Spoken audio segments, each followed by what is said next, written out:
I always felt that God was calling me to be a priest. But it's when I was working with the homeless, I was working here in Cardiff, that's when I really felt Christ calling me that these homeless people need more than just a blanket and a cup of tea, and even more than just friendship as well. They needed to know that they're deeply loved. And that's when I felt, yes, this is what I want to do. In his third year of training to become a priest, Jonathan is now on a placement at St. Philip Evans in Cardiff. Already, he's learning the road ahead won't be easy. The challenge was letting go of my own desires and accepting that this is the life Christ has called me to. So for someone not training to be a priest, it may well seem that we lead a very isolated, lonely, bleak, poor life. Yeah, that's an element of the life. But the call is from Christ. It would be an easy trap for me to say, well, if I get married, I won't have that suffering. And we know that married life is not easy, that you can feel lonely in a crowd, you can feel lonely at a concert, at the nightclubs. In a marriage, you can feel lonely. So loneliness is something much deeper. It makes us painfully look at our own self, go deep within and say, why do I feel this? The priests that wait upon the Lord make lament between For Jonathan, that loneliness is a motive for pastoral care. Because you feel that moment of isolation, it makes you seek out those who are isolated. Because I can have times when I feel I'm alone, I care even more for the housebound sick lady down the road who has no one to visit her. It gives me extra motivation to go to them and say, you are not cut off.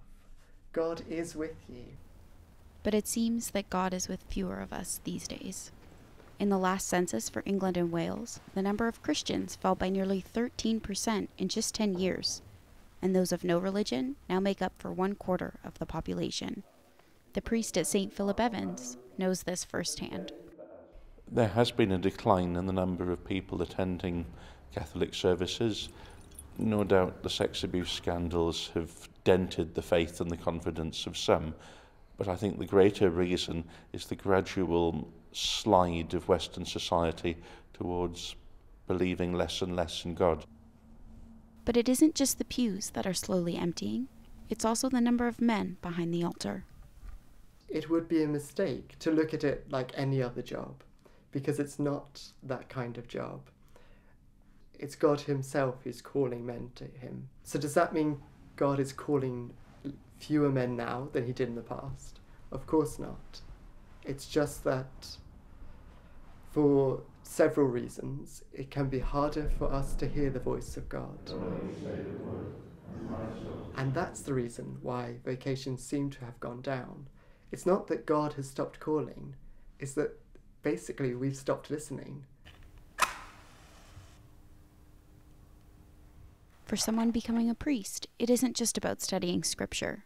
It's also about looking forward. There's no shame dropping out of a seminary before the day when you sign on the dotted line and pledge the rest of your life to the church. That's a life commitment, and if you get to that stage, you should mean it.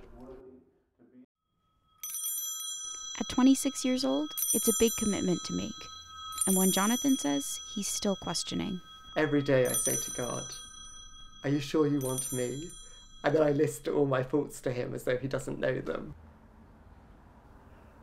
Ultimately, it's in God's hands. But as I say, who knows what tomorrow will bring.